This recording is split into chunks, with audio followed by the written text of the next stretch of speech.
One of the things that we love with Edge Factor is the fact that you could drive down almost any town, anywhere, and behind closed doors, there is going to be some creative people.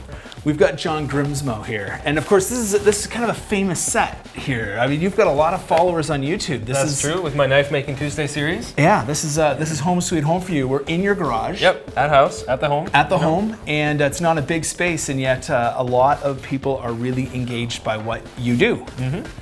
So where did this begin? I mean, you make knives today, but surely in high school, I mean, you're still pretty young. Surely in high school, this wasn't, I'm going to be a knife maker one day. No, I mean, I had no real direction in high school. I was a little bit into videography, but I didn't really pursue it.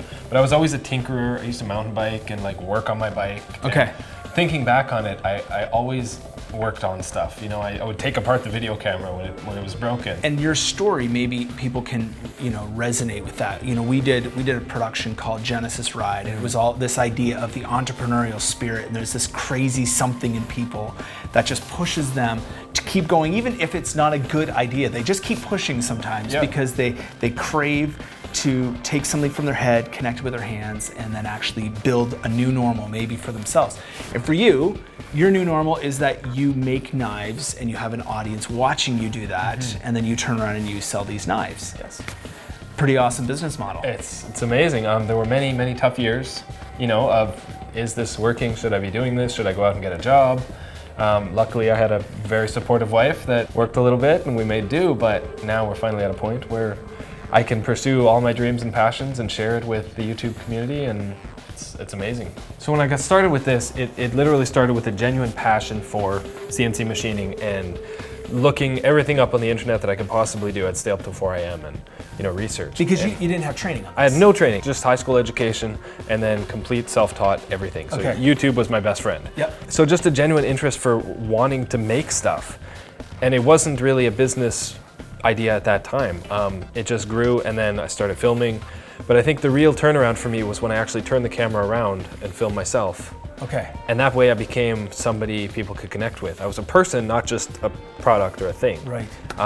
And that's when the whole Knife Making Tuesday thing started, was all of a sudden I'm a personality and people know me for me, and I could be much more personable like that. Okay. And then all the support from the comments, and it just grew and grew, and people wanted to see more and I wanted to do more. I mean, how bizarre was that for you? It's always been bizarre. I'm not used to it still, It's just surreal. And then when I go to knife shows, people come up to me, they know me because I'm on YouTube. Yeah. And that's completely surreal because they know me, I don't know them, and it's just awkward. But it's fun, it's super fun. I mean, no complaints at all.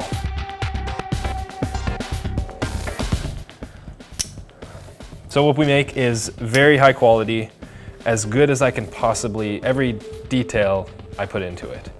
Top materials, titanium handles, Swedish steel. We're taking technologies from different industries. It's rolling on ball bearings inside, not just washers like most knives. So it's a blast. I'm just having so much fun doing all this. So blending materials, I'm seeing something that looks on this one like carbon fiber. But absolutely. There's a knife here with a wood inlay. Yeah, these are redwood inlays. So with the inlay pattern, I can use almost any material.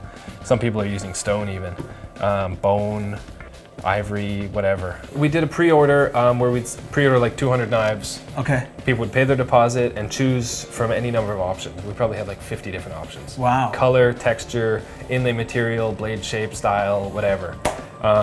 It got to be a pretty big headache, but it was worth it because they felt like they're a part of the experience. Absolutely. I mean, the viewer gets to dictate a little bit of what they're going to get. Exactly, and especially after watching so many Knife Making Tuesday videos, they know everything that I do. Yeah. They can choose exactly what they want to pre-order.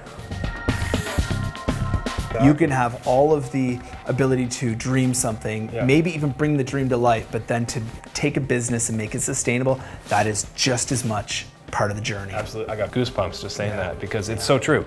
And it's difficult for the maker who wants to make it to run a business, and you have to have that same drive to make the part as to run the business.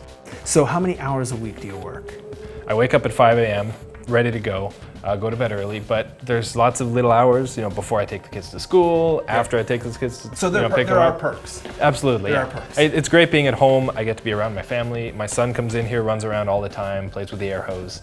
What's the next big thing for you guys? Well, what has to happen, the next phase is build our dream house, build our dream shop. Okay. And that's the next goal. It might be a 5-year plan, might be a 2-year plan, but that is what we're working towards, absolutely. After that, I'm not sure, but. I think it's awesome to watch somebody just, I mean, you get the small guys and you get lots of them focusing on something like that, and that's how taxes get paid, that's how businesses grow, people get employed. I mean, it's good stuff happens. Thanks so much, man. No problem. Good luck. Thank you very much.